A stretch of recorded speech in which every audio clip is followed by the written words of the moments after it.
أعوذ بالله من الشيطان الرجيم. بسم الله الرحمن الرحيم.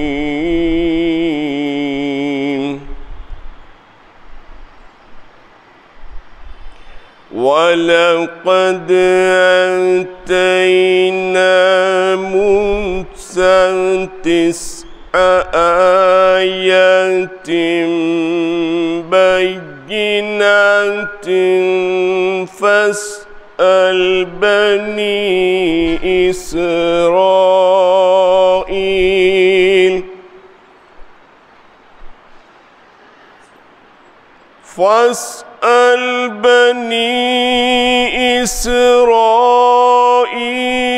إذ جاءهم فقال له فرعون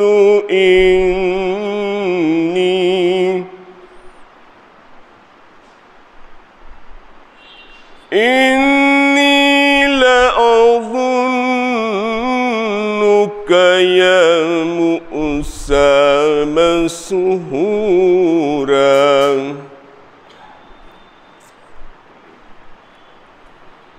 قال لقد علمت ما أنزل هؤلاء إلا رب السماوات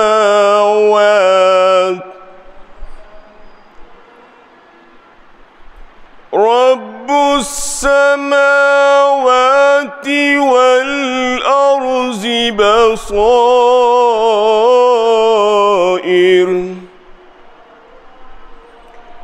وإني لأظنك يا فرعون مثبورا. فأراد أن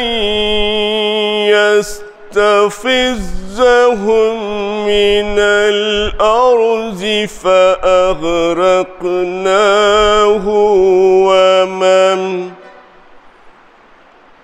ومن معه جميعا.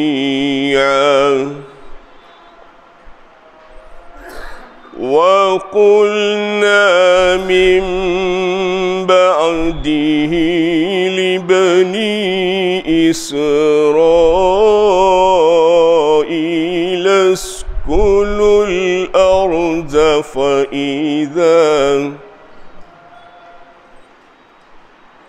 فإذا جاء وعد الآخرة جئنا بكم لفيفا وبالحق أنزلناه وبالحق نزل وما أرسلناك إلا مبشرا ونذيرا. صدق الله العظيم.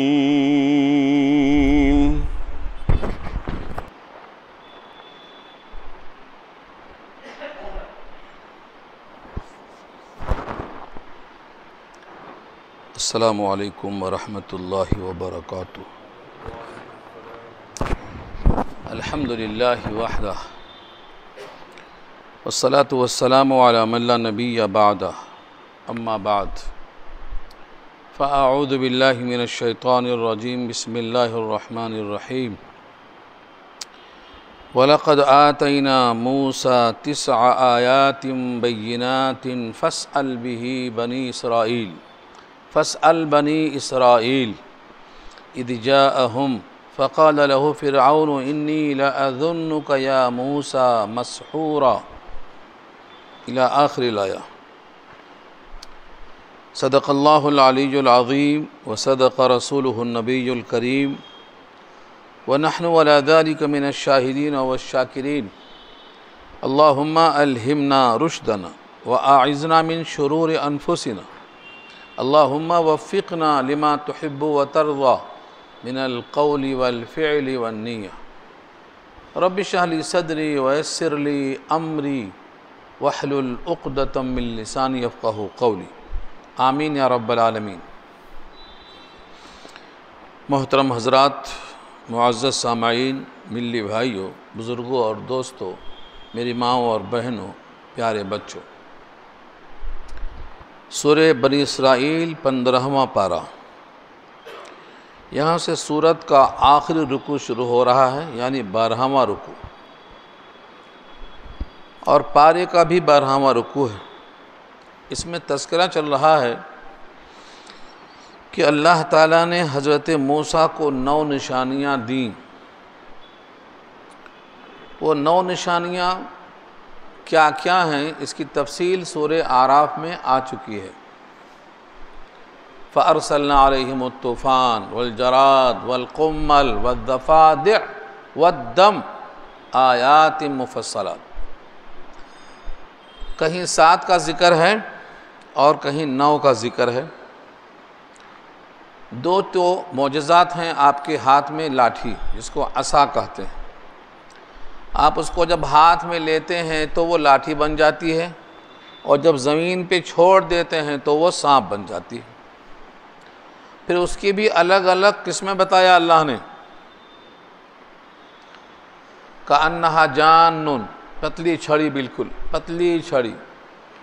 کہیں فرمایا ثعبان مبین، بڑا اژدہا منہ کھول کے دوڑ رہا۔ تو وہ سانپ کی بھی اول اور آخر کے لحاظ سے کئی حرکتیں ہوتی تھیں، کبھی دوڑتا نظر آتا۔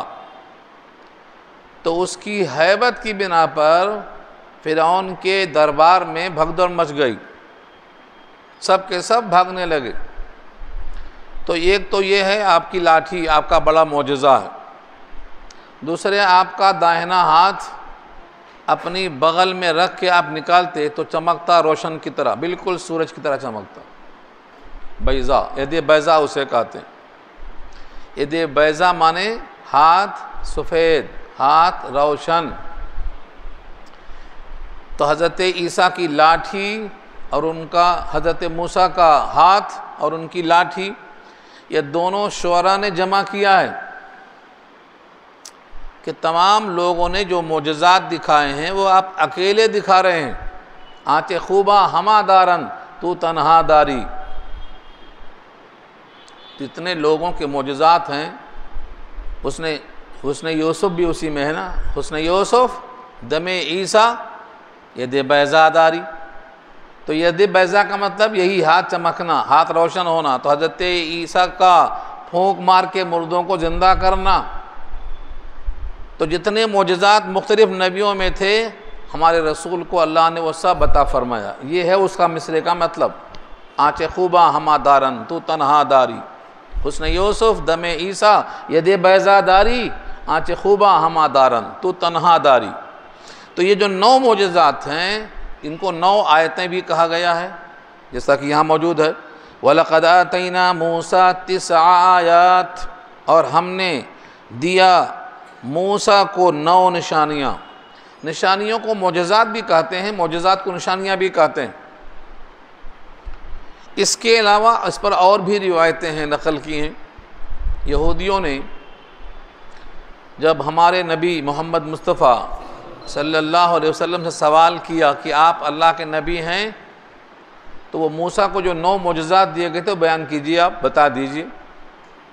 آپ نے وہ سب کے سب بیان کر دیے، اور آخر میں فرمایا کہ تمہارے واسطے ایک الگ اسپیشل ہے، خصوصی ہے، کہ ہفتے کے دن مچھلی کا شکار تمہارے واسطے منع ہے، مت کرنا۔ تو انہوں نے یہ سن کر کے آپ کو نبی تسلیم کر لیا، لیکن مانا نہیں۔ کہا ہم اگر مانیں گے تو یہودی ہم کو ختم کر دیں گے، اس لیے ہم جان چکے ہیں کہ آپ رسول ہیں، لیکن مان کر اقرار نہیں کر سکتے، ہم مجبور ہیں۔ یہ ہے ان کی کمی، اور یہ قرآن نے خود کہا ہے وہ ایسا پہچانتے تھے کہ یہ نبی برحق ہیں جیسا اپنے بیٹے کو لوگ پہچانتے ہیں. یہ تو قرآن کا بیان ہے. یعرفونہ کما یعرفون ابناہم، جس طرح وہ اپنے سگے بیٹے کو پہچانتے تھے ویسے نبی برحق کو پہچانتے تھے، لیکن مانتے نہیں تھے. یہ مجبوری ہے ان کی، دنیا داری. بہرحال یہاں 9 چیزیں ہیں، ان 9 کا تذکرہ سورہ اعراف میں آیا ہے. فَأَرْسَلْنَا عَلَيْهِمُ الطُّوفَانَ. طوفان تو آپ جانتے ہیں، اردو میں طوفان کس کو بولتے ہیں؟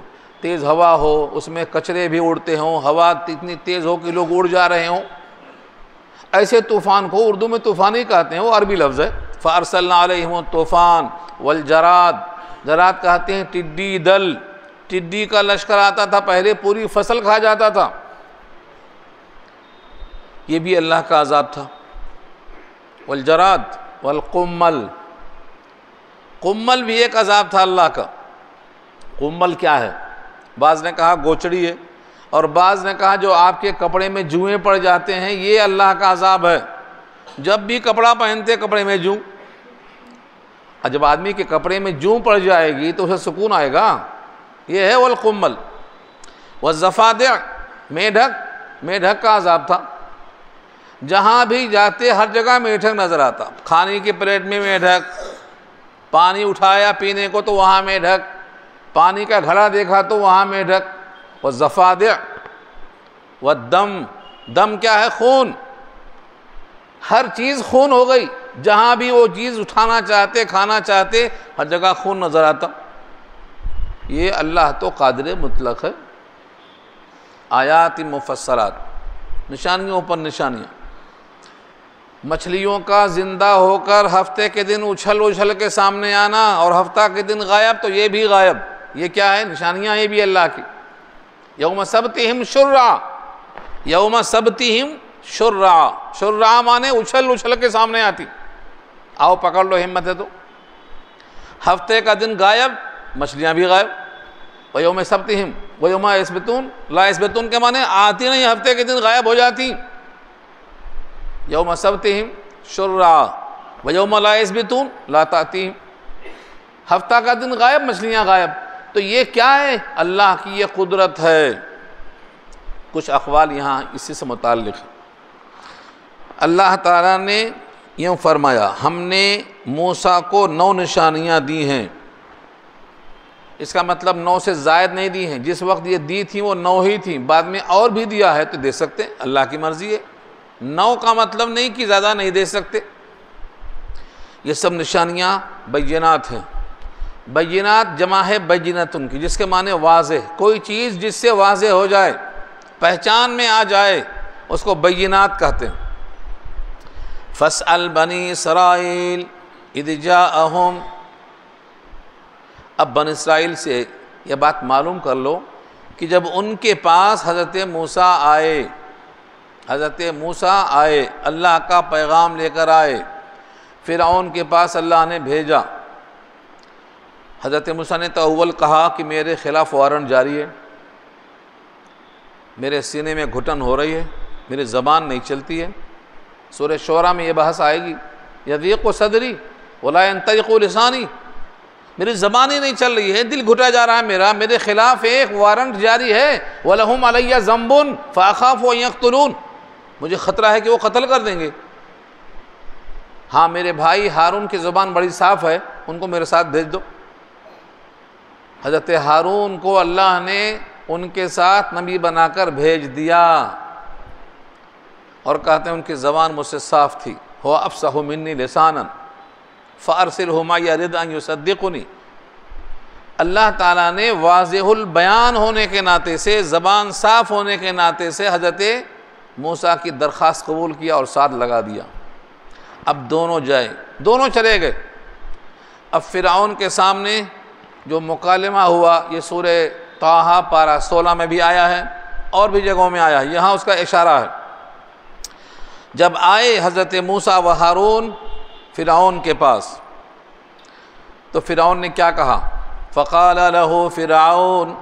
تو ان سے فرعون نے کہا، انی بے شک میں لأظنک خیال کرتا ہوں آپ کے بارے میں، یا موسیٰ اے موسیٰ مسحورا مسحور سحر سے بنا ہے، سحر زدہ، یہ مسحور مفعول کے وزن پر سحر کا آبجیکٹ ہے، یعنی جس آدمی کو سحر کا اثر ہو جائے تو وہ آدمی کو مسحور کہیں گے، سحر زدہ، جادو اس پر ہو چکا۔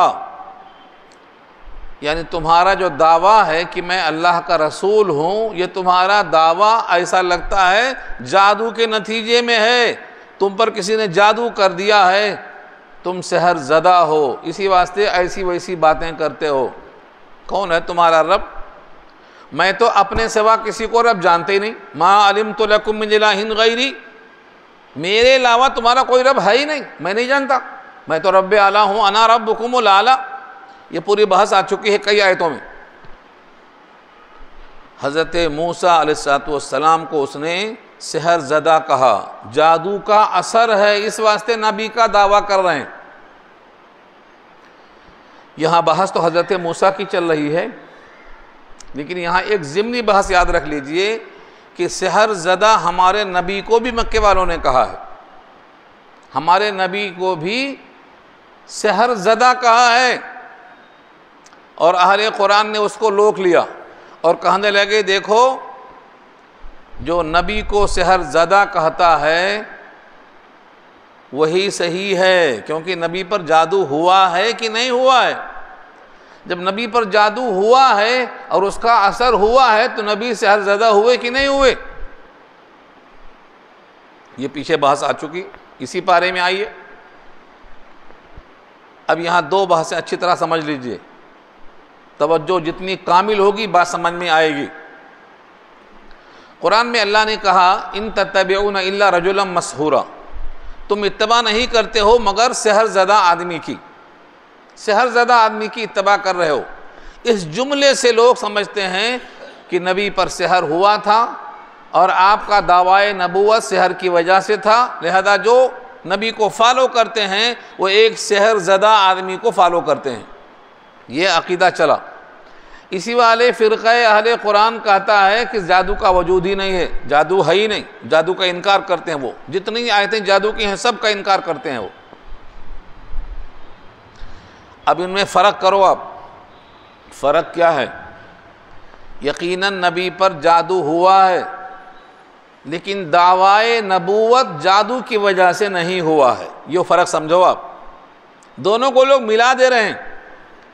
یقیناً نبی پر جادو ہوا ہے، نبی بھی جسم رکھتے ہیں، انسان ہیں، بشر ہیں، رجل ہیں، مرد ہیں، تو جادو کا اثر ہوا ہے آپ پر، اس کا علاج سورہ ناس اور سورہ فلق کے ذریعے ہوا ہے،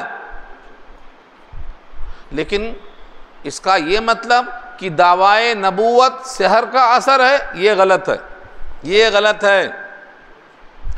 لوگوں نے نبی کو ساحر کذاب کہا ہے سورہ صاد پارہ 23 میں، لیکن ساحر کذاب کس میں کہا ہے؟ دعویٰ نبوت میں ساحر کہا ہے، دعویٰ نبوت میں کذاب کہا ہے، ورنہ ذاتی زندگی میں کیا کہا ہے؟ صادق الامین کہا ہے، ذاتی زندگی میں صادق الامین کہا ہے، دعویٰ نبوت میں ساحر کذاب کہا ہے۔ تو نبوت کا دعویٰ سحر کا اثر نہیں تھا، سحر کا اثر ہوا آپ پر، لیکن اس بنیاد پر دعویٰ نبوت نہیں ہے۔ سورہ صاد پارہ 23 کی اس آیت میں حضرت تھانوی علیہ رحمہ فرماتے ہیں کہ دعویٰ نبوت میں کذاب کہا اور ساحر کہا کافروں نے، اور ذاتی زندگی میں صادق الامین کہا۔ تو ان تتبعون الا رجلا مسحورا، یہ ان لوگوں کا قول ہے جو نبی کو نبی نہیں مانتے، ان کا قول ہے یہ۔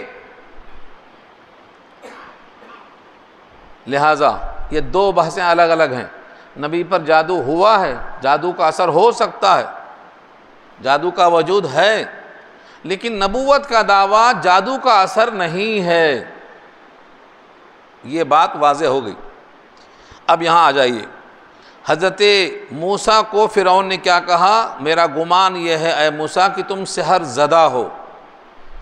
حضرت موسیٰ کا جواب سنیے، قال لقد علمت ما انزل هؤلاء الا رب السماوات والارض بصائر، کہا البتہ تحقیق تم نے جان لیا ہے کہ نہیں نازل کیا ہے اس کلام کو مگر اس رب نے جو آسمانوں کا رب ہے، جو زمین کا رب ہے، بصائر سجھانے کے لیے، سجھاؤ کے لیے۔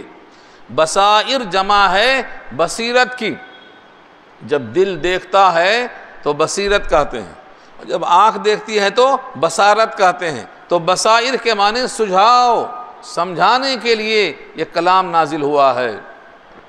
وَإِنِّي لَأَظُنُّكَ يَا فِرْعَوْنَ، اور بے شک میرا گمان، میرا خیال ایسا ہے اے فرعون، مثبورا کہ تیری ہلاکت ہونے والی ہے۔ مثبورا جیسے وہ مسحورہ تھا، سحر سے مفعول ہے، ایسے یہ مثبورا صبورا سے مفعول ہے، یہ بھی اس کا آبجیکٹ ہے۔ صبور کے معنی ہلاکت۔ جب انسان جہنم میں جائے گا تو پکارے گا صبورا صبورا، تو کہا جائے گا لا تدعوا اليوم ثبورا واحدا وادعوا ثبورا کثیرا۔ سورہ فرقان پارہ 19 کی آیت ہے، ایک موت کو مت پکارو، بار بار موت آئے گی، اب موت کو پکارتے جاؤ۔ لا تدعوا اليوم ثبورا واحدا وادعوا ثبورا کثیرا، ایک موت نہیں، موت ہی موت ہے اب تو ثبورا کے معنی ہلاکت کے آتے ہیں، یہ اسی کا آبجیکٹ ہے۔ مثبورا میرا خیال ہے اے فرعون تیری ہلاکت کا دن آ چکا ہے۔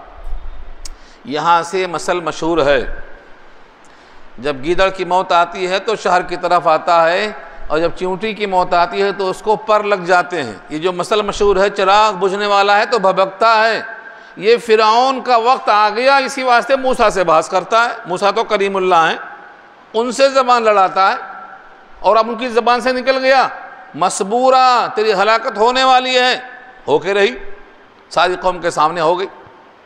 تو ہلاکت کا وقت تیرا ہو چکا ہے، ایسا میرا خیال ہے۔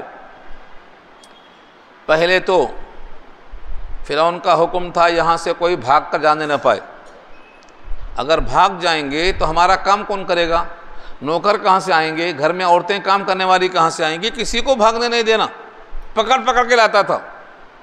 لیکن جب دیکھا کہ حضرت موسیٰ کی طاقت دن بدن بڑھتی جا رہی ہے، اب موسیٰ کے ساتھ 1 2 3 دھیرے دھیرے لشکر جرار بڑھتا جا رہا ہے، تو گھبرا کے بولتا ہے کہ ان کو نکال دینا ہی اچھا ہے، یہ رہیں گے تو پھر آج نہیں تو کل خطرہ ہو جائے گا۔ کیونکہ دماغ میں وہ کیڑا تھا نا، ایک نجومی نے کہا تھا ایک لڑکا پیدا ہونے والا ہے جس کے ہاتھوں تیری حکومت جانے والی ہے، یہی بچہ تو ہے نہیں، یہ دماغ میں آیا، امتحان بھی لیا، امتحان میں حضرت موسیٰ پاس ہو گئے، جبریل نے آ کر مدد کی، امتحان بھی لمبا چوڑا ہے، یہ پورا سورہ طٰہٰ میں آ چکا ہے، وہ فتنہ کا فتونہ اس آیت کے تحت گزر چکا ہے۔ تو حضرت موسیٰ کے بارے میں اس کا خیال یہ تھا کہ شاید ان کے ذریعے سے میری حکومت جانے والی ہے، تو کیا کیا اس نے؟ شہر بدر کرنا چاہا، ملک سے نکال دینا چاہا۔ فَأَرَادَ، یہاں سے شروع ہو رہا ہے، فَأَرَادَ أَن يَسْتَفِزَّهُم مِّنَ الْأَرْضِ، پس اس نے چاہا، اس نے ارادہ کیا کہ بنی اسرائیل کو زمین سے اکھاڑ کے پھینک دے۔ یستفزہم، استفزاز کے معنی آتے ہیں قدم اکھاڑ دینا، یہاں ٹکنے نہ دینا۔ یہ لفظ پیچھے شیطان کے بارے میں بھی آ چکا ہے، شیطان بھی چاہ رہا تھا کہ یہاں سے اکھاڑ دیں۔ وَاسْتَفْزِزْ مَنِ اسْتَطَعْتَ مِنْهُمْ بِصَوْتِكَ، چیلنج کیا اللہ نے، تو وہاں یہی لفظ آیا ہے۔ تو استفزاز کے معنی آتے ہیں پاؤں کو اکھاڑ دینا، چاہا اس نے کہ زمین سے بنی اسرائیل کو اکھاڑ کے بھیج دیں۔ فَأَغْرَقْنَاهُ، تو ہم نے اس کو غرق کر دیا، یعنی فرعون کو غرق کر دیا۔ کیسے غرق کیا؟ سورہ نوح موجود ہے، وہاں بھی تذکرہ تھوڑا سا آیا ہے، سورہ ہود موجود ہے، وہاں بھی تذکرہ آیا ہے۔ اللہ تعالیٰ نے اس تذکرے کو بار بار کیا ہے۔ ہم نے غرق کرنے کا انتظام ایسا کیا کہ کسی کو خبر نہیں ہوئی۔ حضرت موسیٰ اللہ کے حکم کے مطابق سب کو لے کر راتوں رات نکل گئے، اس نے پیچھا کیا، آگے دریائے نیل اور پیچھے لشکر، پوری قوم کہتی ہے موسیٰ پکڑے گئے، انا لمدرکون، اب تو ہم مارے گئے، آگے جائیں گے ڈوب جائیں گے، اور پیچھے لشکر ہے واپس جائیں گے نہیں، تو اب کہاں جانا؟ حضرت موسیٰ اللہ پر بھروسہ کرتے کیا فرماتے ہیں؟ کلا ان معی ربی سیہدین، ہرگز نہیں، میرا رب میرے ساتھ ہے، راستہ بتائے گا۔ ایسا ایمان چاہیے اللہ کی ذات پر۔ اور تذکرہ اسی واسطے یہاں ہے کہ راستہ جب بند ہوتا ہے تو راستہ اللہ کھولتا ہے، جہاں راستہ نہیں کھلتا وہاں راستہ اللہ کھولتا ہے۔ وہ 3 آدمی غار میں بند ہو گئے تھے، راستہ نہیں تھا، پتھر اتنا بڑا تھا ڈھکن بن کے کہ کوئی ڈھکیل نہیں سکتا، کوئی مدد کو آیا، اللہ نے تینوں کی دعا قبول کی۔ ایک دعا کرتا 2 آمین بولتے، ڈھکن کھلا کہ نہیں کھلا، حدیث الغار کہتے ہیں اس کو، بخاری میں 2 مرتبہ آئی۔ تو ایسی حدیث کو کیوں سنایا جاتا ہے؟ تاکہ آپ کا بھروسہ اللہ پر آئے کہ اللہ جو چاہے وہ کر سکتا ہے۔ حضرت موسیٰ سے اللہ نے کہا دیکھتے کیا ہو، یہ لاٹھی مارو پانی پر، فَاضْرِبْ بِعَصَاكَ الْبَحْرَ، اسی لاٹھی کو جو وہاں ڈالے تھے دربار میں سانپ بن گئی تھی، اب یہاں ڈال کے دیکھو۔ لاٹھی مارتے ہی دروازہ کھل گیا، یعنی پورا روڈ بن گئی، پانی دیوار بن کے سائیڈ میں آ گیا، سائیڈ میں آ گیا، 2 طرف سائیڈ میں آ گیا پانی، کالطود العظیم، بڑے پہاڑ کی طرح آ گیا، تو راستہ بنا۔ جو پانی رکاوٹ بن گیا تھا معاون بن گیا، مددگار بن گیا، کالطود العظیم، پہاڑ کی طرح کھڑا ہو گیا۔ اب فرعون دور سے دیکھتا ہے، کہتا ہے دیکھو یہ میرے استقبال میں دریا راستہ دے رہا ہے، دریا راستہ دے رہا ہے۔ اس کو کیا پتا کہ میری شامت اعمال کا وقت آ گیا ہے؟ ہاں، کتنے لوگوں کو پتہ نہیں رہتا کہ شامت اعمال کا وقت آ گیا ہے، اچانک پکڑ لیے جاتے ہیں۔ اور یہ اللہ کی قدرت ہے۔ سورہ انعام میں ایک واقعہ گزر چکا ہے ایسا ہی، چوہا گھر میں آتا ہے، بیزار کر دیتے ہیں، لوگ کہتے ہیں اس کو مارنے کی ترکیب کیا ہے؟ تو کہا چوہے دانی، اس میں گھی لگاؤ روٹی میں۔ اب جب یہ آ کے ڈھونڈتا تھا روز تو یہاں وہاں ملتا تھا سوکھا ٹکڑا، آج دیکھتا تو گھی لگی ہوئی مل رہا، تو وہ ناچ رہا ہے خوشی سے کہ آج تو دروازہ کھلا ہے اور گھی بھی ہے اور تازہ ہے۔ اس کو پتہ نہیں کہ اب دروازہ بند ہونے والا ہے، پتہ ہے اس کو؟ نہیں ہے۔ یہ تذکرہ خود اللہ نے کیا ہے سورہ انعام میں، چوہا کا لفظ نکال دو، انسان رکھ دو وہاں، باقی سب ہے، چوہا نکال دو۔ ہاں، جب انسان ہر قسم کی نافرمانی کرتا ہے، فتحنا علیہم ابواب کل شیء حتی اذا فرحوا بما اوتوا واخذناہم بغتۃ فاذا هم مبلسون۔ سورہ انعام میں چوہا کا لفظ نکال کے انسان رکھ دو، باقی سب فٹ ہے، سب فٹ ہے۔ تو انسان نے سمجھا کہ میرا استقبال ہو رہا ہے، چوہا سمجھا روٹی سے استقبال ہو رہا ہے، فرعون سمجھا کہ دریائے نیل کا راستہ میرا استقبال کر رہا ہے۔ بڑی بڑی حکومتیں مل جاتی ہیں تو حاکم سمجھتا ہے میرا استقبال ہو رہا ہے، لیکن سمجھ جاؤ جب چراغ بھبکتا ہے تو اب بجھنے والا ہے۔ بجھ گیا چراغ نا، نہیں دیکھا آپ لوگوں نے؟ سارا گھمنڈ چور ہو گیا، بڑے بڑوں کا تکبر ٹوٹ جاتا ہے۔ حکومتیں آج کی نہیں ہمیشہ کی ٹوٹتی رہیں گی۔ من تکبر وضعہ اللہ، جو بھی گھمنڈ کرے گا اللہ اس کو ذلیل کرے گا۔ ومن تواضع رفعہ اللہ، جو تواضع کرے گا اس کو اللہ اونچا کرے گا۔ یہ اصول ہمیشہ رہے گا، قیامت تک کے واسطے رہے گا، یہ نبی کا فرمان ہے۔ تو حکومتیں جب جابر ہوں گی، ظالم ہوں گی، متکبر ہوں گی، سرکش ہوں گی، باغی ہوں گی، تو ہر کمال را زوال، سورج کتنا ہی شباب پہ آ جائے اتار آنے والا ہے۔ ہر رات کے بعد صبح ہوتی ہے، ایسی کوئی رات نہیں ہے کہ صبح نہ آئے اس کے بعد آئے۔ یقیناً زوال آنے والا ہے ان متکبرین کا۔ یہ دنیا میں اللہ نے دکھایا اس کو۔ یہاں دیکھیے آپ، حضرت موسیٰ نے لاٹھی مارتے ہی جب راستہ بن گیا پار ہو گئے۔ اور جب فرعون کا لشکر پہنچا اللہ نے کہا وہ پانی پھر سے پانی بن جا، جو دیوار بن گیا تھا وہ پھر پانی بن جا۔ اللہ نے کس سے بات کیا؟ پانی سے بات کیا۔ ابراہیم کے وقت آگ سے بات کیا، آج پانی سے بات کیا۔ غزوہ احزاب میں اللہ نے ہواؤں سے بات کیا۔ ہم سمجھتے ہیں اللہ ہم سے ہی بات کرتا ہے، سب سے بات کرتا ہے وہ۔ رومی کہتے ہیں کوئی شے مردہ نہیں ہے، تیرے لیے میرے لیے مردہ ہے، نہ زمین مردہ ہے نہ آسمان مردہ ہے، سب زندہ ہیں، لیکن اللہ کے لیے خاک و باد و آب و آتش، زندہ اند با منو تو مردہ، با حق زندہ اند، تیرے لیے میرے لیے مردہ ہیں، زندہ ہیں اللہ کے لیے۔ تو ہر چیز اللہ کی تسبیح کرتی ہے۔ یہ ہوا انجام۔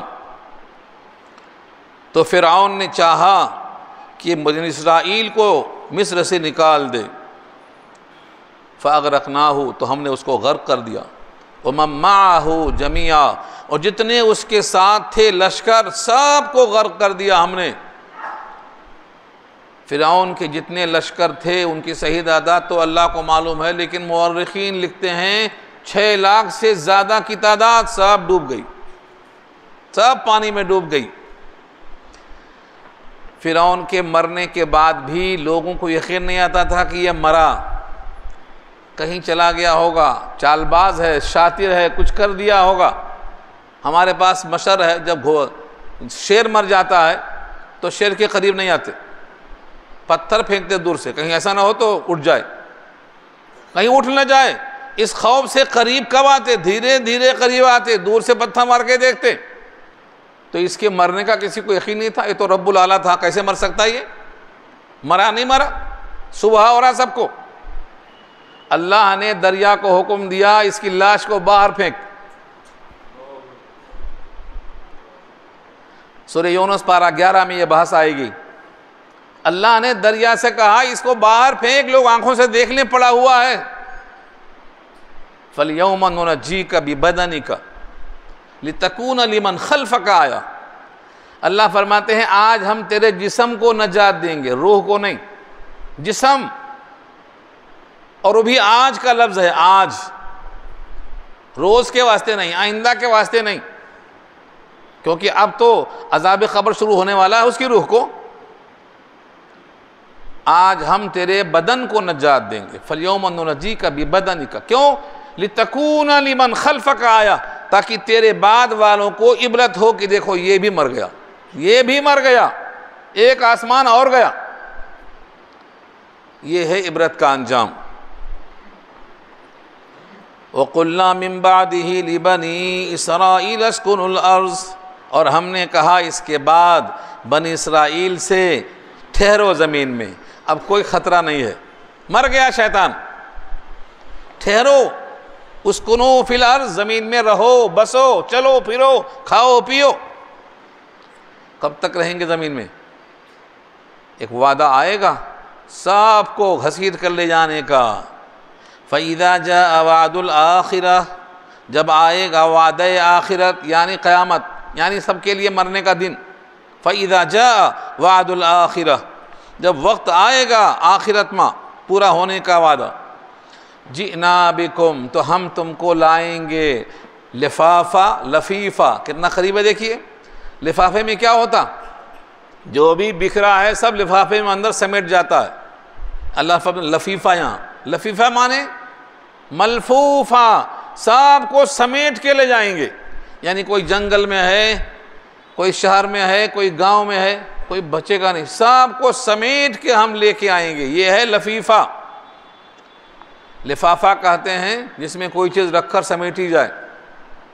کفن میں لفافہ ہوتا معلوم ہے، کفن کے قریب جاتے نہیں رکھے مارے کہ ایسا نہ ہو کچھ ہو جائے، ہوگا وقت مقررہ پہ۔ کفن میں جو آخری کپڑا ہوتا ہے اس کو لفافہ کیوں کہتے ہیں؟ اسی میں لپیٹا جاتا ہے اس کو، وہ تو لفافہ ہے، وہ یہ لفیفہ ہے۔ ہر چیز کو لپیٹ دینا، کوئی شخص بچے گا نہیں، کوئی شخص بچے گا نہیں، یہ ہے لفیفہ کا مطلب۔ ہم جب وقت آئے گا سب کو جمع کر کے حاضر کر کے لپیٹ دیں گے، اکٹھا کر دیں گے۔ وَبِالْحَقِّ أَنزَلْنَاهُ وَبِالْحَقِّ نَزَلَ، یہ قرآن کے ساتھ لفظ آیا دیکھیے، حق کے ساتھ ہم نے اس قرآن کو نازل کیا ہے، اور اسی حق کے ساتھ وہ اترا بھی ہے۔ جملہ دیکھیے کتنا پیارا ہے۔ اکثر کیا ہوتا، جہاں سے اترا ہے وہاں سے صحیح اترا ہے، راستے میں لوگ ملاوٹ کر دیے، راستے میں خرد برد ہو گئی، بخش صحیح غائب ہو گیا، بخش چینج کر دیے، تو لوگ سمجھ رہے ہیں کہ قرآن کریم اوپر سے صحیح آیا لیکن یہاں آتے آتے چینج ہو گیا۔ اللہ فرماتے ہیں ہم نے جس کے ہاتھ سے بھیجا ہے، جس کے ذریعے بھیجا ہے، جس کے پاس بھیجا ہے، کہیں چانس نہیں ہے ملانے کا، کہیں چانس نہیں ہے۔ کس نے بھیجا؟ ہم نے بھیجا۔ انا نحن نزلنا، ہم نے اتارا، اتارنے والا اللہ کی ذات۔ کس کے ذریعے بھیجا؟ نزل بہ الروح الامین، روح الامین، جبریل کا نام روح ہے یہاں، قرآن کی وجہ سے روح۔ امین کیوں کہا؟ امانت دار۔ نزل بہ الروح الامین، یہ ایسا طاقتور فرشتہ ہے کہ اس کے 600 بازو ہیں، اور ایک بازو مشرق میں اور ایک بازو مغرب میں، اور اٹھایا تو پوری قوم لوط کی بستی اٹھا کر اوپر لے جا کر نیچے ڈال دیا۔ طاقت کا یہ عالم ہے، اگر ایک آواز نکال دیا تو پورا شہر مر کے بجھ جائے گا۔ شہر انطاکیہ فَإِذَا هُمْ خَامِدُونَ، سورہ یاسین کس کی آواز سے مر گیا؟ پورا شہر مر گیا، ایسی آواز ہے۔ مطاعن، ایسا شخص ہے کہ اس کی بات مانی جاتی ہے۔ مطاعن، سارے آسمانوں پر اس کی آواز سن کر دروازہ کھلتا ہے، دروازہ بند ہوتا ہے، جو کہے سنا جاتا ہے۔ مطاعن ثم امین، ہر جگہ بات مانی جاتی ہے۔ ایسا فرشتہ لانے والا ہے کہ اس کے دائیں بائیں آگے پیچھے باطل قریب نہیں آتا۔ لا یأتیہ الباطل من بین یدیہ ولا من خلفہ، نہ آگے سے نہ پیچھے سے، دائیں سے بائیں سے کوئی آتے ہی نہیں۔ اور جبریل نے لا کر کہاں اتارا؟ قلب مصطفیٰ پہ اتارا۔ علی قلبک لتکون من المنذرین، اے نبی اس قرآن کو ہم نے آپ کے دل پہ اتارا ہے۔ کائنات میں اس سے زیادہ امانت دار کوئی جگہ تھی ہی نہیں، ساری کائنات میں منتخب کر کے اللہ نے اپنے کلام کے لیے رسول کے دل کو منتخب کیا ہے۔ کافروں نے اعتراض کیا کسی اور کو دیا ہوتا، کسی مالدار کو دیا ہوتا، مکہ میں طائف میں کسی بڑے کو دیا ہوتا۔ اللہ کہتے ہیں تمہیں کیا معلوم رسالت کہاں رکھی جائے؟ تمہیں کیا معلوم رسالت کی جگہ کس دل میں ہے؟ تم سے زیادہ اللہ جانتا ہے۔ اللہ اعلم حیث یجعل رسالتہ، اللہ جانتا ہے۔ 8ویں پارے میں یہ آیت ہے جہاں نشان ہے یہ اللہ اعلم، اس پر نشان ہے، یہاں دعا قبول ہوتی ہے، کیونکہ اللہ جانتا ہے رسالت کہاں رکھی جائے اور کس کی دعا کب قبول کی جائے، اس واسطے یہاں دعا ثابت ہے۔ تو اللہ نے جواب دیا ہے، اشارہ یہاں اسی کی طرف ہے۔ ہم نے قرآن کو نازل کیا ہے حق کے ساتھ، اور حق کے ساتھ اترا بھی ہے۔ عربی جانتے ہوتے تو مزہ آتا آپ کو۔ انزلہ آیا اور نزلہ آیا، دیکھو اسی آیت میں دونوں آیا۔ وَبِالْحَقِّ أَنزَلْنَاهُ، انزلناہ، تھوڑا تھوڑا ہم نے نازل کیا ہے۔ یہ ترجمہ کس کا ہے؟ انزلہ کا۔ ایک بارگی نازل کرنے کے واسطے لفظ انزلہ آتا، شب قدر میں آیا تو کیا کہا؟ انزلہ۔ اور جب تھوڑا تھوڑا 23 سال میں نازل ہوا تو کیا فرمایا؟ نزلہ۔ نزلہ تھوڑا تھوڑا ٹپکتا نا ناک سے، یہ بھی نزلہ ہے۔ ایک قطرہ آیا، پھر ایک قطرہ آیا، ٹپکتا رہتا، یہ نزلہ ہے، انزلہ نہیں ہو سکتا ہو۔ تھوڑا تھوڑا ٹپکنے کو نزلہ کہتے ہیں۔ نزیل مہمان کو کہیں گے، نزول دسترخوان کو کہیں گے، ضیافت کا دسترخوان۔ تو یہ جو فرمایا وَبِالْحَقِّ أَنزَلْنَاهُ، ہم نے پورا قرآن نازل کیا ہے، ایک بارگی پورا اتارا ہے۔ کہاں سے؟ لوح محفوظ سے نقل کر کے آسمان دنیا پر شب قدر میں ایک ہی وقت میں اتارا ہے۔ لیکن لوح محفوظ سے نکلنے والا کلام جو ایک شب میں آیا، وہ نبی کے دل پہ ایک دم نہیں آیا، تھوڑا تھوڑا 23 سال میں آیا۔ یہ ہے نزل یہ ہے، تھوڑا تھوڑا آیا 23 سال میں۔ کافروں نے کہا تورات کی طرح، انجیل کی طرح، زبور کی طرح پورا قرآن اس ساتھ کیوں نہیں آیا؟ کیوں نہیں آیا؟ یہ سوال کیا کافروں نے۔ اللہ فرماتے ہیں اسی لیے تاکہ آپ کا دل دھیرے دھیرے مضبوط ہو جائے، اس کا عادی ہو جائے۔ كَذَلِكَ لِنُثَبِّتَ بِهِ فُؤَادَكَ وَرَتَّلْنَاهُ تَرْتِيلًا، آپ کا دل مضبوط ہو، دھیرے دھیرے دھیرے عادت ہو، کیونکہ قرآن اتنا بھاری بھرکم ہے، پہاڑ بھی ڈھہ جاتا، پہاڑ بھی، آسمان بھی، زمین بھی، سب نے انکار کیا، نبی کے دل نے اس کو اٹھایا ہے۔ تو ایک دم اتارنا مشکل ہے، دھیرے دھیرے اتارا ہم نے. وبالحق انزلنا وبالحق نزل، اور ہم نے حق کے ساتھ اتارا ہے، اور وہ اترا بھی ہے حق کے ساتھ، یعنی اس میں باطل نہیں ہے. پورا قرآن حق ہے. اگر کسی کی عقیدے پر ضرب پڑتی ہے تو عقیدہ صحیح کر لو، قرآن کو صحیح کرنے کی کوشش مت کرو. قرآن کو اللہ نے حق کے ساتھ نازل کیا ہے. اگر آپ کی بات بگڑتی لگ رہی ہے تو صحیح کر لو، ابھی موقع باقی ہے. وَمَا أَرْسَلْنَاكَ إِلَّا مُبَشِّرًا وَنَذِيرًا، اور ہم نے آپ کو نہیں بھیجا مگر مبشر اور نذیر. اگر کوئی شخص آپ کو رسول مان لیتا ہے تو اس کے حق میں کیا ہیں آپ؟ مبشر. اور نہیں مانتا ہے تو جہنم سے ڈرانے والے ہیں. یہ ہے نذیر کا ترجمہ. آپ کی بات مان لیجئے، خوشخبری ہے. ساری باتیں ماننا ضروری ہے، کم سے کم ایک تو مان لیجئے. وہ ایک کیا ہے؟ لا الہ الا اللہ محمد الرسول اللہ. ایک تو مان لیجئے. ایک کلمہ، صرف ایک کلمہ اگر حضور کے پاس ابو طالب نے پڑھ لیا ہوتا تو حضور فرماتے ہیں میں اللہ سے مچل جاؤں گا آپ کی سفارش کرنے کے لیے. وہ کلمہ یہی کلمہ ہے. اس کلمے میں ایسی کیا خاص بات ہے؟ اس پر ایک حدیث سنایا تھا میں، تازی کر لیجئے. ایک مرتبہ نبی صلی اللہ علیہ وسلم اچانک ایک باغ میں چلے گئے. ابو ہریرہ تلاش کر رہے ہیں تو حضور سے ملاقات نہیں ہو رہی ہے، پریشان ہو گئے. لوگوں سے پوچھا کہاں ہیں تو فرمایا یہ باغ میں ہے. جا کے دیکھا تو دروازہ بند ہے، چاروں طرف سے دیوار ہے، جا نہیں سکتے. انہوں نے کیا کیا؟ تلاش کیا. محبت اس کو بولتے ہیں. دیکھو، محبوب کے پاس جانے کا راستہ، ایک موہری دکھائی دے جہاں سے پانی آ رہا تھا. پانی تو نکلے گا، باغ ہے، باغ میں پانی ڈالا جائے گا، نکلے گا. انہوں نے لومڑی کی طرح گھس کے اپنے پاؤں ہاتھ سکوڑ کے اس میں سے داخل ہو کر پہنچ گئے نبی کے پاس. آپ نے کہا ابو ہریرہ کیا بات ہے؟ کہا مجھے تشویش ہو رہی تھی، آپ کو دیکھا نہیں بہت دیر سے، کہ آپ کو کہیں کچھ تکلیف نہ ہو جائے. آپ کہاں ہیں؟ اس بے چینی میں اس باغ میں راستہ معلوم ہوا تو ایسا آ گیا میں.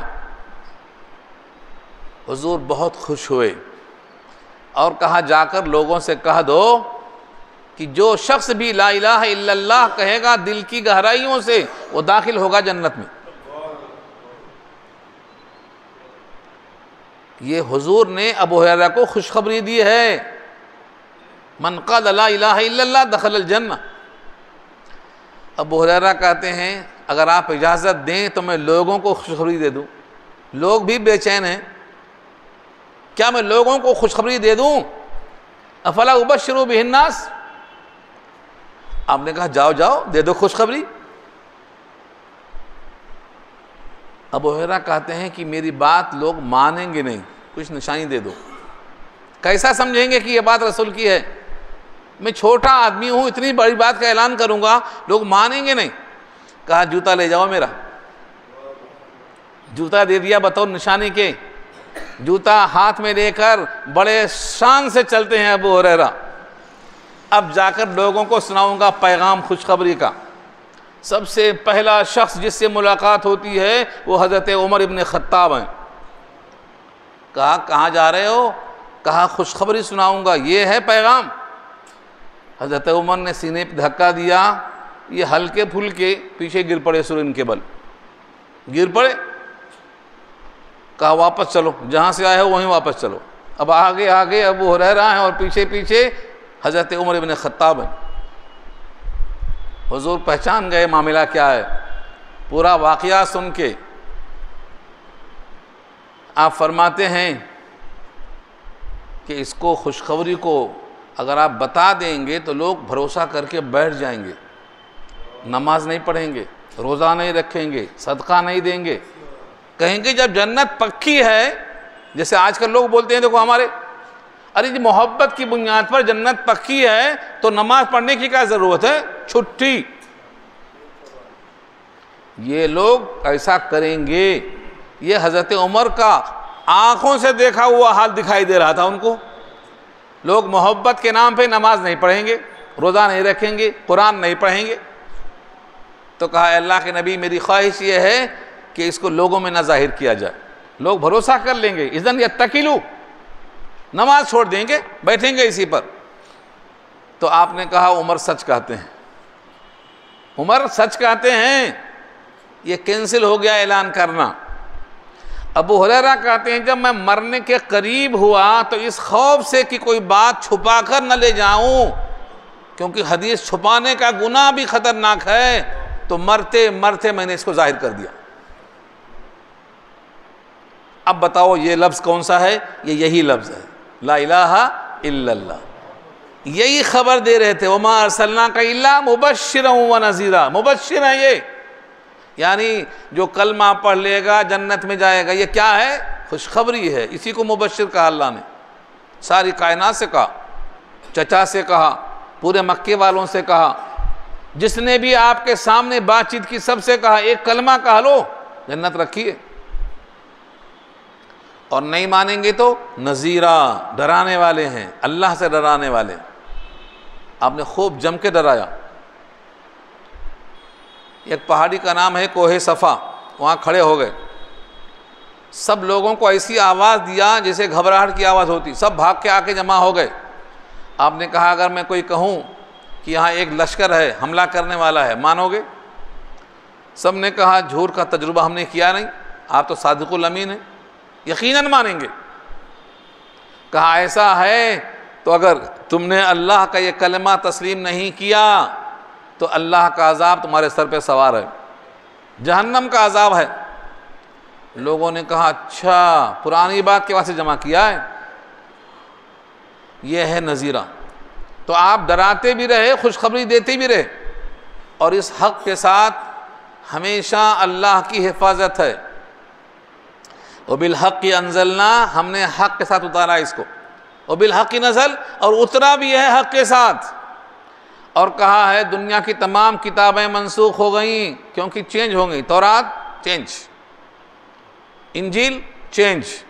اب ان سے پوچھو انجیل سچی کہاں ہے تو چار رکھتے ہیں سامنے، کہتے ہیں سچ ان چاروں میں ہے. اس میں سچی کون سی ہے یہ نہیں بول سکتے. سچ کہاں ہے تو سچ ان چاروں میں ہے. ہاں لیکن قرآن کے ساتھ یہ نہیں ہو سکتا. قیامت کی صبح تک قرآن سچ ہے. اگر پرنٹنگ مسٹیک ہے تو 100 حافظ کھڑے ہو کے بولیں گے یہاں غلطی ہے، یہاں غلطی ہے، یہاں غلطی ہے. زبر زیر تو بڑی چیز ہے، جزم پکڑیں گے، جزم. کیوں؟ کیونکہ اللہ نے کہا یہ میرا ذمہ ہے. تورات کی حفاظت اللہ کے ذمہ نہیں تھی، قوم کے ذمہ تھی. قوم نے بگاڑ دیا، لیکن چونکہ اب کوئی نبی نہیں آئے گا، قیامت تک کے واسطے یہی کتاب رہے گی، اس واسطے اللہ نے کہا یہ میری ذمہ داری ہے. انا نحن نزلنا الذکر وانا لہ لحافظون، اس کو ہم حفاظت کریں گے. دنیا کی کوئی کتاب کا حافظ ملے گا آپ کو؟ نہیں ملے گا. لوگ سمجھتے ہیں میں نے حفظ کیا ہے محنت سے. ضرور محنت کیا ہے تم نے، لیکن اگر اللہ نہ چاہے تو سرے میں جمع نہیں ہوتی. کتنا یاد کرتے ہیں بھول جاتا، ایک صفحہ یاد نہیں ہوتا. اتنا بڑا قرآن سینے میں چھوٹے بچے کے کیسے یاد ہو جاتا؟ 6 مہینے میں، 3 مہینے میں، 2 مہینے میں. مولانا حسین مدنی کو تو اللہ نے 1 مہینے میں دے دیا پورا قرآن. جیل میں تھے، اسیر مالٹا. حضرت رمضان آ گیا، تراویح سنانا ہے، نہ تم حافظ نہ ہم حافظ، کیا کریں؟ کہا دن بھر 1 پارہ یاد کرو، شام میں سناؤ. 1 مہینہ، رمضان ختم ہوا، کلام پاک مکمل ہوا، حافظ قرآن ہو گئے. اللہ چاہے تو کیا نہیں ہوتا؟ آپ کہہ رہے ہیں ہم تو بوڑھے ہو گئے، ہم سے نہیں ہوتا. ہاں آپ سے بھی ہوتا، مگر ہوتا اللہ کی ذات سے. آپ کو اللہ توفیق دے گا تو ہوگا. جب قرآن نازل ہوا پورے جوان تھے، پورے بچے تھے. جب قرآن نازل ہوا تو کچھ بچے تھے، کچھ جوان تھے، کچھ بوڑھے تھے. سب نے حفظ کیا، جتنا جس کو موقع ملا کر لیا. کسی کا پورا ہوا، کسی کا پورا نہیں ہوا، لیکن کوشش تو کیا. اور ہم ہیں تو کوشش ہی نہیں کرنا چاہ رہے ہیں. آپ حافظ ہیں، اور آپ کا سینہ اگر حفاظت کرے گا قرآن کی تو اللہ آپ کا محافظ ہوگا. کیونکہ جس قرآن کی حفاظت آپ کرتے ہیں نا، اس کے جزدان کو بھی آپ دیکھتے ہیں۔ تو جب اللہ کی حفاظت ہوگی قرآن کی، تو جس سینے میں قرآن ہوگا اس کی بھی حفاظت اللہ کریں گے۔ آگ نہیں کھاتی، قرآن والے انسان کو آگ نہیں کھاتی، یعنی جہنم سے بچے گا وہ۔ ساتھ ایسے انسانوں کی سفارش کرے گا جن پر جہنم واجب ہو چکی تھی، ان کی سفارش کون کرے گا؟ جو حامل قرآن ہوگا، جس کے سینے میں قرآن ہوگا۔ تو قرآن کا سینے میں آنا یہ اللہ کی طرف سے ہے، ورنہ آپ کتنی ہی کوشش کر لو جمع نہیں ہوتا سینے میں۔ تو اس کا محافظ کون ہے؟ اللہ۔ وَبِالْحَقِّ أَنزَلْنَاهُ وَبِالْحَقِّ نَزَلَ، اور ہم نے اس کو اتارا ہے، ایک بار کی اتارا ہے ایک شب میں، اور پھر تھوڑا تھوڑا کر کے اتارا ہے نبی کے دل پر۔ اور اے نبی، ہم نے آپ کو بنایا ہے خوشخبری دینے والا، ڈر سنانے والا۔ وَقُرْآنًا فَرَقْنَاهُ، اور قرآن کو ہم نے فرق کیا ہے، یعنی فصل فصل کیا ہے، الگ الگ کیا ہے۔ 30 پارے تو بات کے ہیں، 540 رکوع یہ بھی بات کے ہیں، 7 منزلیں یہ صحابہ کے ہفتے میں کلام پاک ختم کرنے کی کوششیں ہیں، ہر ہفتہ قرآن ختم کرتے تھے۔ جدول کا نام ہے فمی بشوقین، 7 دن میں ختم، جمعہ شروع کرتے جمعرات ختم۔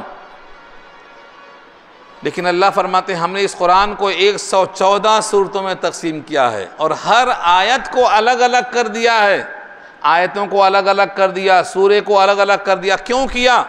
یہ دیکھو یہاں، وہ قرآن، اور قرآن فرقناہ، ہم نے اس کو جدا جدا کیا ہے، فصل فصل کیا ہے، آیت آیت کیا ہے۔ کیوں؟ لِتَقْرَأَهُ عَلَى النَّاسِ، تاکہ اے نبی آپ پڑھیں اس قرآن کو لوگوں پر، عَلَى مُكْثٍ، ٹھہر ٹھہر کر، ٹھہر ٹھہر کر۔ وَنَزَّلْنَاهُ تَنزِيلًا، اور ہم نے اتارا ہے اس کو تھوڑا تھوڑا کر کے، تھوڑا تھوڑا کر کے اتارا ہے نبی کے دل پہ، تھوڑا تھوڑا۔ آپ لوگوں کو سناتے تھے تھوڑا تھوڑا، یہ مقصد ہے اللہ کا۔ اور ہم کیا کر رہے ہیں؟ 6 پارے پڑھو میاں اللہ، تم سمجھے نہ ہم سمجھے، 10 پارے ختم، بولنے کو 10 پارے ہوئے لیکن سمجھے نہیں، تم بھی نہیں ہم بھی نہیں۔ یہاں کیا ہے؟ تھوڑا تھوڑا ہم اتارتے ہیں، قرآن کو الگ الگ کرتے ہیں، آیتیں الگ الگ، رکوع الگ الگ۔ کیوں؟ تاکہ ہم کو سمجھانے میں آسانی ہو اور آپ کو سمجھنے میں آسانی ہو۔ یہ اللہ کا پیغام ہے، لِتَقْرَأُوا عَلَى النَّاسِ عَلَى مُكْثٍ، ٹھہر ٹھہر کے پڑھنا ہے۔ تو قرآن کو پڑھنے کا پہلا مقصد ہے کہ آپ کو سمجھ میں آئے، دل میں اترے، عمل کی توفیق ہو۔ پوری امت یہاں غافل ہے، کیا کر رہی ہے امت؟ ثواب ثواب ثواب کے لیے 10 پارے پڑھ رہی ہے۔ اللہ فرماتے ہیں مقصد کیا ہے؟ آپ کے دل میں قرآن اترے، قرآن کے مطابق آپ کی زندگی بن جائے، آپ اللہ کی مرضی کو سمجھ جائیں، یہ منشا ہے۔ آگے کیا فرمایا؟ قُلْ آمِنُوا بِهِ أَوْ لَا تُؤْمِنُوا، کہہ دو ایمان لاؤ اس پر یا نہ لاؤ، تمہاری مرضی۔ ایمان لائیں گے تو جنت ہے، خوشخبری ہے، ایمان نہیں لائیں گے تو جہنم ہے، وعید ہے۔ یہ مضمون کئی جگہ آیا، فَمَنْ شَاءَ فَلْيُؤْمِنْ وَمَنْ شَاءَ فَلْيَكْفُرْ، سورہ کہف میں آیا۔ ہم نے بتا دیا ہے کہ ماننے کا انجام جنت ہے اور نہ ماننے کا جہنم ہے۔ مانتے ہو تو مانو، نہیں مانتے ہو مت مانو، زبردستی نہیں ہے۔ قُلْ آمِنُوا بِهِ، کہہ دو اس پر ایمان لے آؤ، اَوْ لَا تُؤْمِنُوا، یا اس پر ایمان نہ لاؤ، کیونکہ منوانا نہیں ہے، مسلط نہیں کرنا ہے، زبردستی نہیں کرنا ہے۔ زبردستی کرنا ہوتا تو زمین میں کوئی کافر رہتا؟ کوئی نہیں رہتا۔ جس سے کورونا آیا تھا نا، سب نے مان لیا نا۔ اللہ نے کہا سورہ شعراء میں، ہم کوئی اتارتے آسمان سے نشانی، سب کی گردن جھک جاتی، مگر وہ جبری ایمان ہوتا، ہم نہیں چاہتے ایسا۔ ان نشأ ننزل علیہم آیۃ من السماء فظلت اعناقهم لہا خاضعین، سب کی گردن جھک جاتی، ایمان سب لے آتے، لیکن ہمارا یہ منشا نہیں ہے۔ تم دیکھو، سمجھو، پرکھو، تمہارا حاکم کون ہے، تمہارا مالک کون ہے، تمہارا خالق کون ہے، تم سمجھو اس کو کس کی زمین پہ پیر رکھتے ہو؟ کس کا آسمان ہے؟ کس کی ہوائیں ہیں؟ کس کی فضائیں ہیں؟ کھاتے کس کی ہو؟ یہ گیہوں کس کا ہے؟ یہ روٹی چاول کس کا ہے؟ یہ مٹی کو کس نے غذا بنایا ہے؟ سمجھو، پھر مانو یا نہ مانو۔ یہ پیغام دیا اللہ نے، قُلْ آمِنُوا بِهِ وَلَا تُؤْمِنُوا إِنَّ الَّذِينَ أُوتُوا الْعِلْمَ مِنْ قَبْلِهِ إِذَا يُتْلَىٰ عَلَيْهِمْ، بے شک وہ لوگ جن کو علم دیا گیا ہے اس سے پہلے، یعنی تورات کا علم ہوگا یا سابقہ کتابوں کا علم ہوگا، اذا یتلیٰ علیہم، جب ان پر قرآن کی آیتیں پڑھی جاتی ہیں، یخرون، گر پڑتے ہیں، للاذقان، ٹڈیوں کے بل، سجدہ، سجدہ کرتے ہوئے۔ یعنی تورات میں نبی کے صفات کو جاننے والے، تورات میں قرآن کے بارے میں معلومات رکھنے والے، جب وہ قرآن سنتے ہیں نبی سے تو سجدے میں گر جاتے ہیں، رونے لگتے ہیں، انہوں نے حق کو پہچانا ہے۔ جب کوئی حق کو پہچانتا ہے، اعتراف کرتا ہے تو آنکھیں آنسو بہاتی ہیں۔ وَإِذَا سَمِعُوا مَا أُنزِلَ إِلَى الرَّسُولِ تَرَىٰ أَعْيُنَهُمْ تَفِيضُ مِنَ الدَّمْعِ، 7واں پارہ کی پہلی آیت ہے۔ عیسائیوں کے بارے میں ہے کہ ان کی بھی آنکھیں ڈبڈبا جاتی ہیں۔ جعفر طیار نے جب سورہ مریم کو پڑھا تو بادشاہ کی آنکھیں بھر آئیں، مکے والوں کو واپس کر دیا، کہا ان کو ہم مہمان رکھیں گے، ان کے منہ سے جو کلام نکلتا ہے یہ وہی کلام ہے جو موسیٰ پیش کرتے تھے۔ دونوں کا منبع اور چشمہ ایک دکھائی دیتا ہے۔ تو جب اہل علم قرآن سنتے ہیں تو سجدے میں گر جاتے ہیں، اور سجدے میں کیا کہتے ہیں؟ وَيَقُولُونَ، اور کہتے ہیں سبحان ربنا، پاک ہے ہمارا پروردگار۔ دیکھو سجدے میں اشارہ مل گیا، کہنا ہے سبحان، سبحان ربی العظیم کہو یا ربی الاعلیٰ کہو، رکوع میں عظیم اور سجدے میں اعلیٰ، لیکن سبحان تو کامن ہے۔ پاک ہے میرا پروردگار، سبحان ربنا، پاک ہے ہمارا پروردگار، یعنی وعدہ خلافی سے پاک ہے، ہر عیب سے پاک ہے، تمام خوبیوں سے متصف ہے۔ وَيَقُولُونَ سُبْحَانَ رَبِّنَا إِن كَانَ وَعْدُ رَبِّنَا لَمَفْعُولًا، بے شک ہے ہمارے رب کا وعدہ لمفعولا، ہو کر رہے گا۔ یہ مفعول اسی پر ہے، یہ بھی فعل سے مفعول اس کا آبجیکٹ ہے، یہ اللہ کا وعدہ ہے، ہو کر رہے گا، ہو کر رہے گا۔ اس کے بعد جب ان کو احساس ہوتا ہے پھر گرتے ہیں، وَيَخِرُّونَ، اور گر پڑتے ہیں، لِلْأَذْقَانِ، ٹڈیوں کے بل، یبکون، روتے ہوئے، روتے ہوئے، وَيَبْكُونَ، رونا۔ قرآن پڑھنے کے بعد رونا آئے گا تو کب آئے گا؟ کبھی سوچا آپ نے؟ سمجھیں گے تو روئیں گے نا، نہیں سمجھیں گے تو کیا روئیں گے؟ لوگوں کو ہنستا ہوا دیکھ کر ہنس لو، بہرا آدمی لوگوں کو ہنستا ہوا دیکھتا ہے تو ہنس دیتا ہے، سمجھتا نہیں ہے وہ۔ ویسا اگر آپ روئیں گے تو فائدہ نہیں ہے۔ ہمارے نبی کا فرمان ہے قرآن کی تلاوت کرو اور رو، وَاتْلُوا الْقُرْآنَ وَابْكُوا، قرآن پڑھ کے رو۔ کیسا روئیں گے؟ سمجھ میں آئے گا تب روئیں گے نا۔ عام بات تھی یہ، صحابہ کی ہچکیاں بن جاتی تھیں، نماز میں کھڑے کھڑے ایسی ہچکی بن جاتی کہ پڑھنا نہیں آتا آگے۔ آج بھی ایسے پڑھنے والے کتنے لوگ ہیں جو قرآن پڑھنے والے، اس کے لیے تیاری کرنا پڑتا، ایک ایک حرف کو سمجھنا پڑتا، جب سمجھ میں آنے لگتا، جب دل میں اترنے لگتا تو پھر آنکھیں خود ہی پانی بہاتی ہیں۔ یہ ہے یبکون، وَيَزِيدُهُمْ خُشُوعًا، اور اضافہ ہوتا ہے ان کے خشوع میں۔ جب قرآن کو پڑھ کر سمجھتے ہیں اور روتے ہیں تو خشوع میں اضافہ ہوتا ہے۔ یہ خشوع کیا ہے؟ نماز میں خشوع کیا ہے؟ قد افلح المؤمنون الذین هم فی صلاتهم خاشعون، وہ کامیاب ہو گئے ایمان والے جن کی نمازوں میں خشوع ہے۔ خشوع یہی ہے کہ سمجھ کر پڑھو اور رو، یہی خشوع ہے۔ یہاں سجدہ واجب ہو گیا، سجدہ ایک واجب ہو گیا، سجدہ تلاوت۔ ایک محفل میں ایک سجدے کو بار بار پڑھنے سے ایک ہی واجب ہوتا، جب تک محفل ایک ہے ایک ہی واجب ہوتا ہے۔ اب یہاں سے ایک سوال کا جواب ہے، بڑی پیاری بحث ہے۔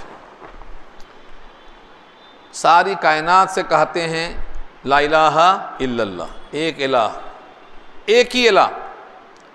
اب دیکھا کہ ہمارے نبی دعا کرتے ہیں یا اللہ کہتے ہیں، کبھی یا رحمان کہتے ہیں، کبھی اللہم کہتے ہیں، تو کافر نے اعتراض کیا، ہم سے کہتے ہیں ایک اللہ ہے اور پھر کبھی رحمان پکارتے ہیں اور کبھی اللہ پکارتے ہیں، دو پکارتے ہیں۔ اس کا جواب دیا ہے اللہ نے، ایک ذات کے کئی نام ہو سکتے ہیں، تم دو ہی کے چکر میں ہو، ایک ذات کے 99 نام بھی ہو سکتے ہیں، جس نام سے چاہے پکارو، کئی نام ہونے سے کئی ذات ہونا ضروری نہیں ہے، ایک ذات کے کئی نام ہوتے ہیں، کئی نام ہونے سے کئی ذات کا ہونا لازم نہیں آتا۔ اس کا جواب دیا ہے قل ادعوا اللہ، اے نبی آپ ان سے کہو اللہ کہا کے پکارو، اب ادعوا الرحمن یا رحمان کہا کے پکارو، ایما تدعو کسی بھی نام سے پکارو، فلہ الاسماء الحسنی اس کے لیے بہت سارے عمدہ نام ہیں، اسماء جمع ہے اسم کی، نام، اور حسنی حسین سے مؤنث ہے، پیارے نام۔ اللہ کے جتنے نام ہیں سب کے سب حسنی ہیں۔ جس کو رزق چاہیے وہ رزاق کہہ کے پکارے، یا رزاق، سلامتی چاہیے تو یا سلام کہہ کے پکارے۔ ہمارے نبی اللہ کے ناموں میں سے ہر نام کو اپنے لحاظ سے، ضرورت کے لحاظ سے پکارتے تھے، تو اللہ کے ناموں میں سے ہر نام میں برکت ہے۔ کسی کو محبت چاہیے تو یا ودودو کہے، یا ودودو وہو الغفور الودود۔ گناہوں پر بڑی فکر ہے تو غفور پکارے، ستار پکارے۔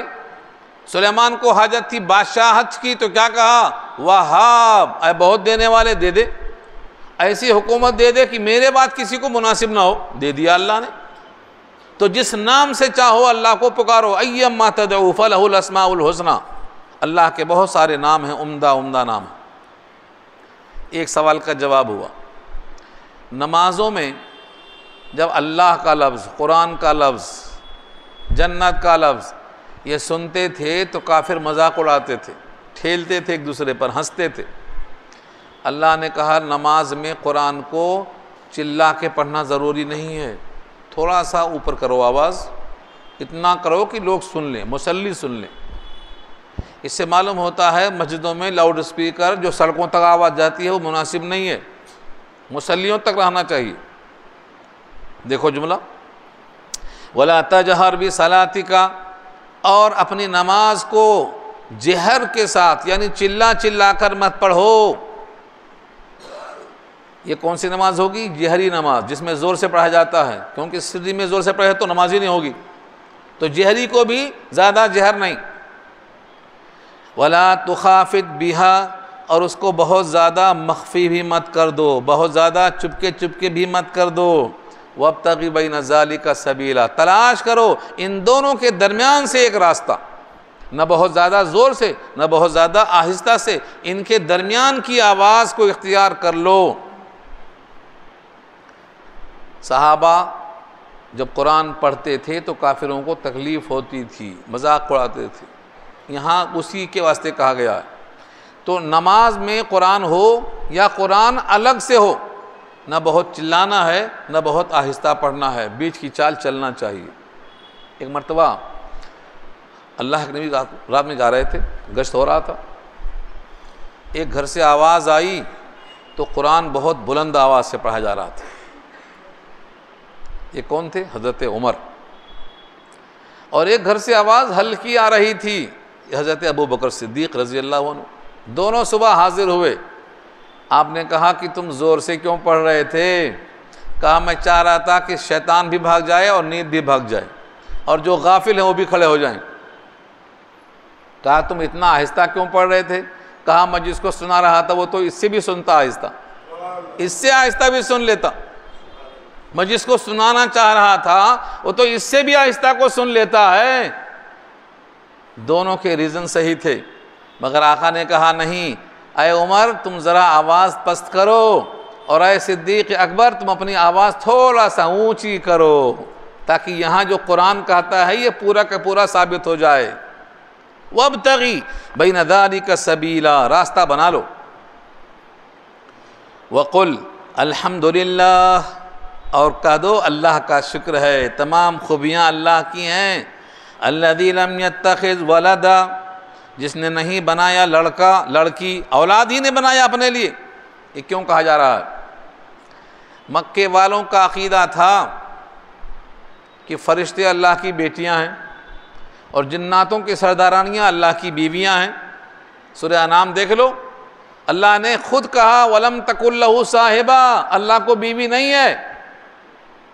وہ لوگ بیوی مانتے تھے، تبھی تو کہا اللہ نے وَلَمْ تَكُنْ لَهُ صَاحِبَةٌ وَجَعَلُوا بَيْنَهُ وَبَيْنَ الْجِنَّةِ نَسَبًا.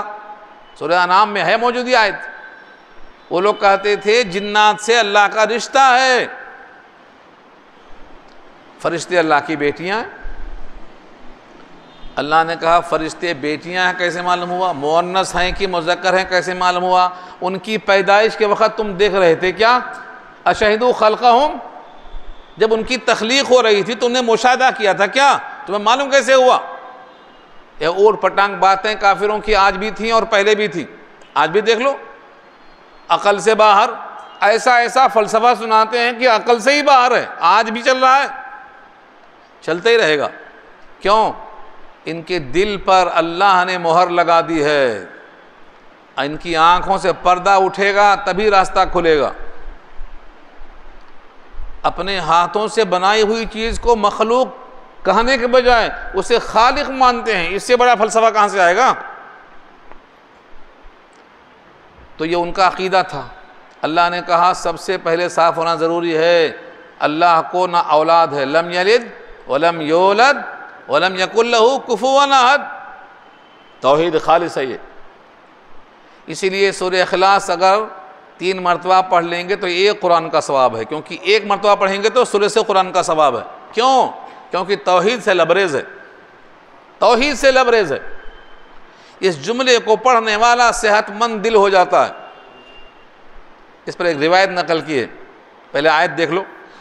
اور کہہ دو الحمدللہ، شکر ہے اللہ کا، الذی لم یتخذ ولدا، جس نے اولاد نہیں بنایا اپنے لیے، ولم یکن لہ شریک فی الملک، اور نہیں ہے اس کے لیے کوئی شریک ملک میں، ولم یکن لہ ولی من الذل، اور اس کے لیے کوئی حمایتی نہیں ہے کمزوری کے موقع پر، وکبرہ تکبیرا، اور اللہ کی تکبیر کبریائی کے ساتھ کہو، یعنی ربک فکبر، اللہ اکبر کہو. یہ مطلب ہے وہ کبرہ تکبیرا، اللہ اکبر یہ ہے کبرہ تکبیرا. اس جملے میں خالص توحید ہے. اس کو پڑھنے والا صحت مند ہو جائے گا، اس کو پڑھنے والا بیمار نہیں ہو سکتا. اور اگر بیمار اس کا جسم ہے تو دل بیمار نہیں ہو سکتا، اور دل بادشاہ ہے. حضرت ابو ہریرہ فرماتے ہیں کہ میرے ساتھ اللہ کے نبی چل رہے تھے ایسی حالت میں کہ میرا ہاتھ نبی کے ہاتھ میں تھا. ایسے شخص کے پاس سے گزرے جو بہت پریشان حال تھا. آپ نے کہا تمہارا یہ حال کیسے ہوا؟ کہا بیماریوں کی کثرت سے میرا حال ایسا، بیماریوں کی کثرت سے یہ حال ہو گیا. آپ نے کہا یہ پڑھو الحمدللہ الذی لم یتخذ ولدا. اس میں ایک لفظ کا اضافہ کیا ہے، توکلت علی الحی الذی لا یموت الحمدللہ الذی لم یتخذ ولدا. تو 2 جملے ہو گئے. میں نے بھروسہ کیا اس ذات پر جو زندہ ہے کبھی نہیں مرے گا. توکلت علی الحی الذی لا یموت، اس ذات پہ بھروسہ کیا جو زندہ ہے کبھی نہیں مرے گا. اور اللہ کا شکر ہے جس نے اپنے واسطے اولاد نہیں رکھا.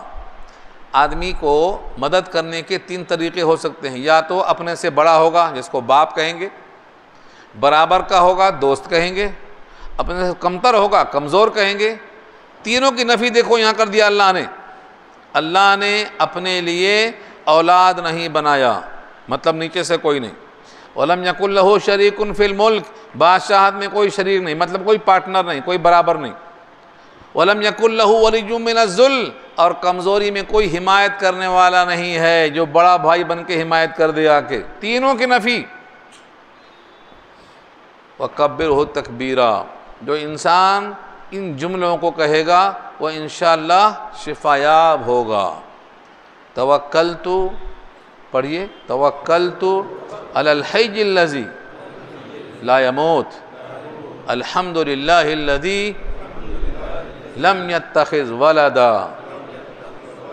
بس اس کو صبح شام علی الدوام پڑھتے رہیے، انشاءاللہ آپ کو توحید عطا ہوگی، اتنا پختہ توحید ہوگی کہ راستہ شرک کا کبھی آئے گا نہیں قریب، دل صاف، ہمیشہ اللہ سے رجوع کی توفیق ملے گی۔ اللہ کا شکر ہے، بات مکمل ہو گئی۔ اب اس کے بعد سورہ کہف شروع ہوگی انشاءاللہ۔